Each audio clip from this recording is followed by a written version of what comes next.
All right. Welcome back to the second installment of Chapter 29 lecture, talking about Wilsonian progressivism at home and abroad. We're going to pick up here with Section 7, Wilsonian progressivism at high tide. So in his first term from 1912 until 1916, Woodrow Wilson did a lot of things that were progressive and fought for a lot of the same mantras that the Progressive Party really thought were at the heart of their movement. The first area, for the sake of the discussion here, is agriculture, and in 1916, he passes an act called he advocates for, and Congress passes the act of the Federal Farm Loan Act, which made credit available to any farmer that produces a staple crop. A staple crop could be anything from corn to wheat, milo, soybeans, sugarcane, any staple crop that's needed in any industry across the United States for the U.S. economy to flourish.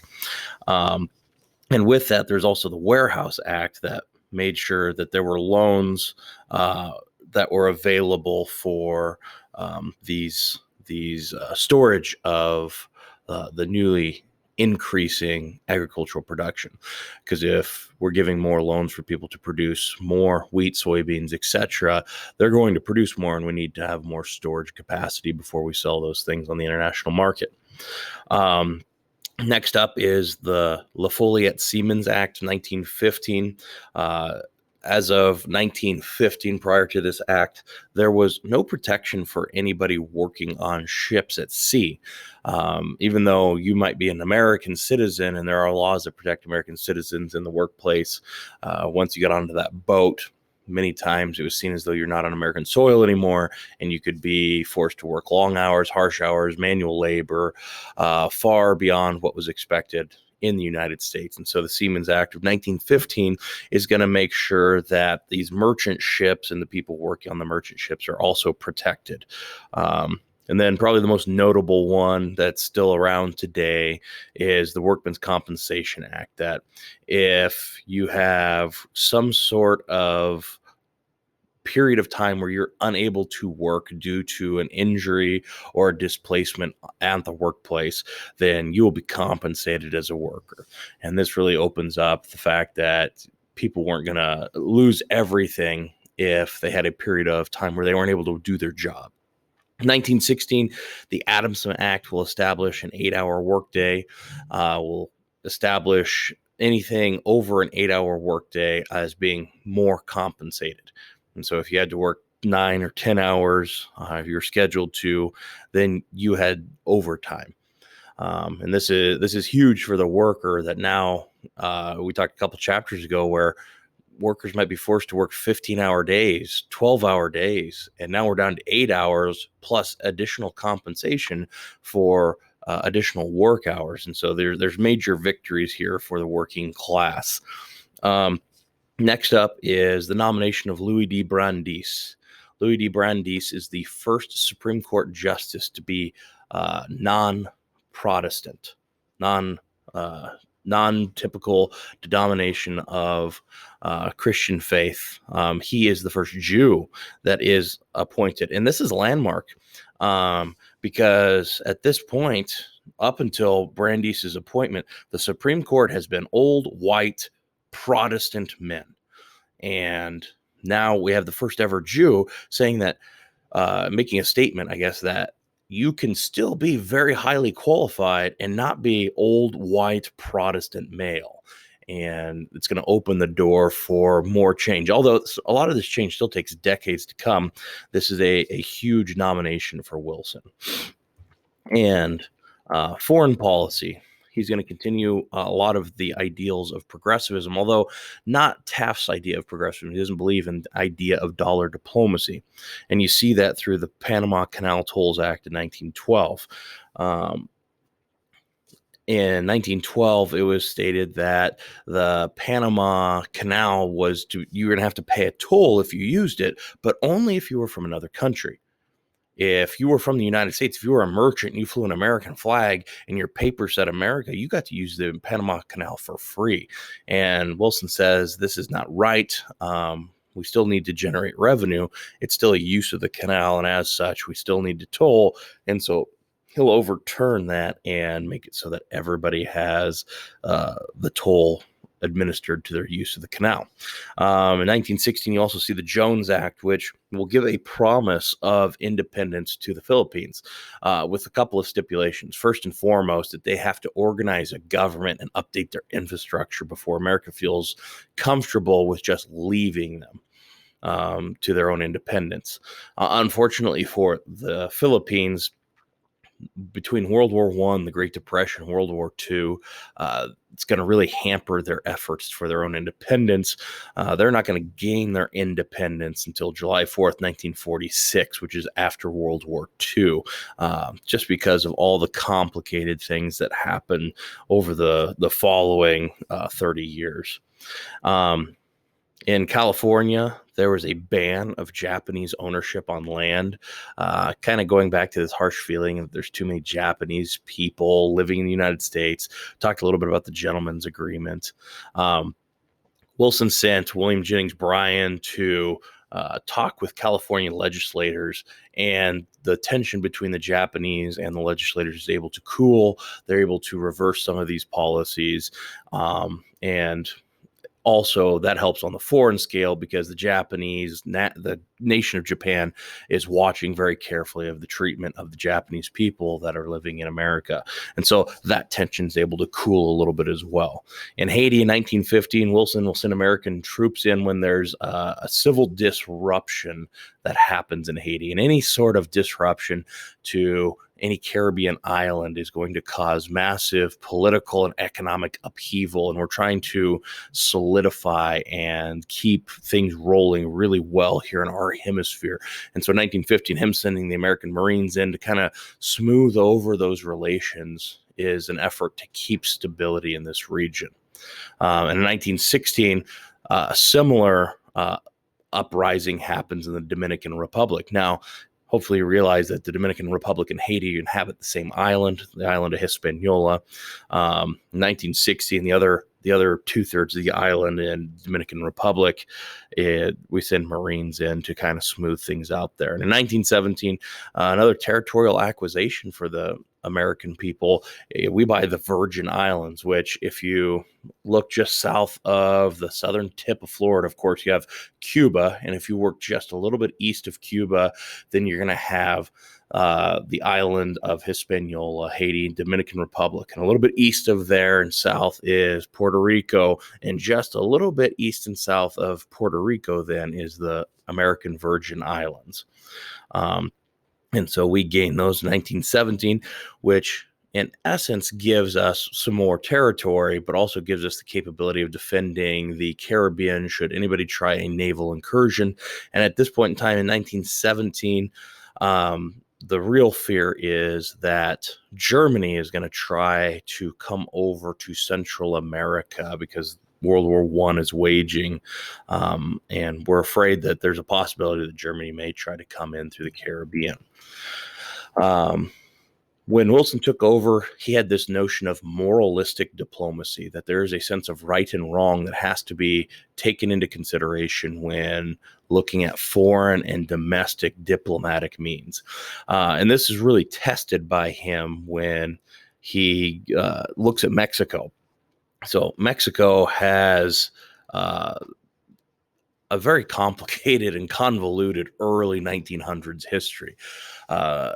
Up until 1910, there was a dictator, Victoriano Diaz, and he was towards the end of his reign, he was a very dictator-like leader, very harsh to the people, using military to instill fear, and he gets overthrown. His reign has led people to believe that he is no longer the best for the Mexican people, and because of this effort, then the person that overthrows him is going to come in and try to instill, and it makes a lot of promises to the Mexican people, but these the promises to the Mexican people don't come through, and within 8 months we have this second rebellion. Okay. And it's going to be a military leader, this Victoriano Huerta. And so 1913, Victoriano Huerta is going to come to power. And here we have this military leader that has like an iron grip, like a true totalitarian style dictatorship over Mexico. And this in Wilson's eyes is not good. It is, in moralistic terms, it is not acceptable. And because he does not view the totalitarian grasp by Huerta over Mexico as okay, he refuses to acknowledge that Huerta is in control of Mexico and that Mexico is under the control of Huerta. And so that means that there's no trade, there's no diplomatic ties, there's no travel, et cetera, et cetera. This causes a lot of tension between Huerta and Wilson in Mexico and the United States. And we can't really intervene. We can't just send our military in at this point because there's nothing that affects us. It would be seen as very, very oppressive if we just marched in and dethroned him. There were multiple of his rivals that we funded, like Vestustiano Carranza and Francisco Pancho Villa. We gave them arms, ammunition, and kind of silently said, hey, if you were to take over, that wouldn't be the worst thing in the world. But there's little to no success down that path.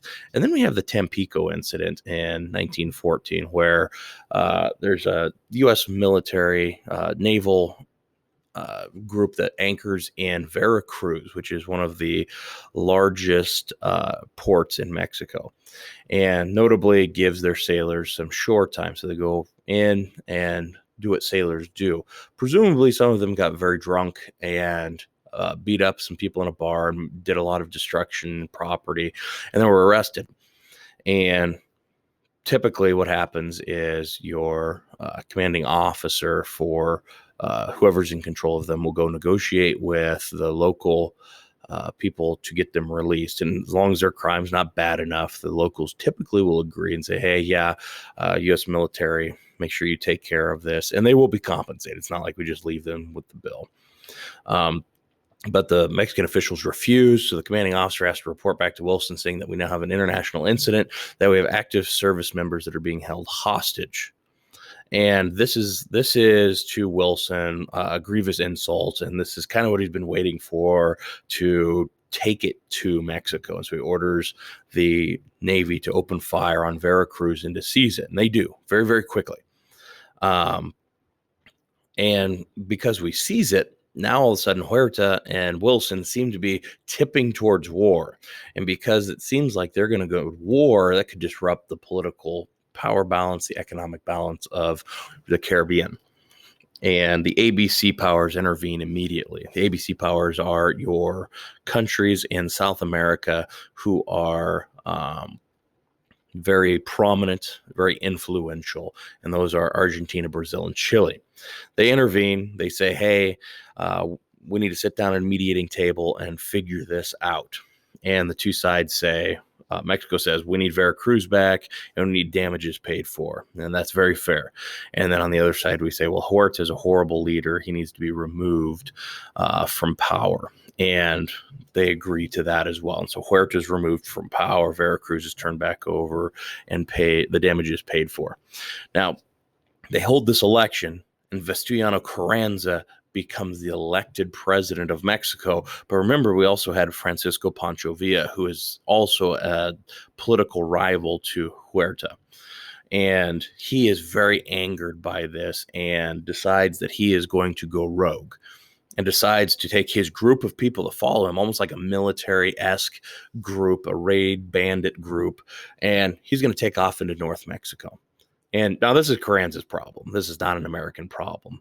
But Carranza, knowing that he has a lot of wounds to heal, he has a lot of things to take care of, asks Wilson for help in updating the infrastructure, the mines, the railroads, the agricultural land of Mexico. And Wilson says, I'm more than happy to oblige. And he sends some people, some engineers, and some workers down to Mexico. The train gets stopped in North Mexico by Pancho Villa. He pulls the Americans off and executes them. And this is a very angering moment. Well, Wilson is very angry at Pancho Villa. He's not angry at Carranza necessarily because Carranza didn't authorize it. Carranza vows to go hunt down Pancho Villa and bring him to justice. And that's good enough for Wilson initially. A couple of months later, Pancho Villa crosses the border into the United States, into Columbus, Columbus, New Mexico. And in Columbus, New Mexico, he raids, pillages, and kills 17 American citizens. And this has become a major incident now. Now, no longer can Wilson sit idly by, so he sends 15,000 soldiers under the command of John J. Pershing, Black Jack Pershing, down to the Mexican border. Most of them will guard and patrol the border, but there will be a group of about 5,000 men commanded by Pershing that will go into Mexico to hunt him down. They are unsuccessful over the course of months. They rampage around North Mexico, angering a lot of Mexicans and Carranza for the way that they handle it. They go into towns, demand that they are being given access to personal property, to homes, etc. And Carranza actually issues the Mexican military, and there's a standoff, an exchange of fire between the Mexican army and the American army. And at that point, Wilson understands, hey, it's time to recall these troops. We don't need a war with Mexico. And as he's recalling troops, understand there's also another set of events taking place where in 1916, at this point in time, Europe is in war. America is getting drawn closer and closer into World War I. And so I think there's an understanding there as well that Wilson says, I'm going to need these troops to go to Europe. I don't need a set of troops rampaging around Mexico while I'm also trying to wage a war in Europe. And so with that, that's going to end lesson 2, because lesson 3 is going to be all about talking about World War I, not about necessarily what's going on in Mexico and those relationships. So we'll be back with lesson 3 soon.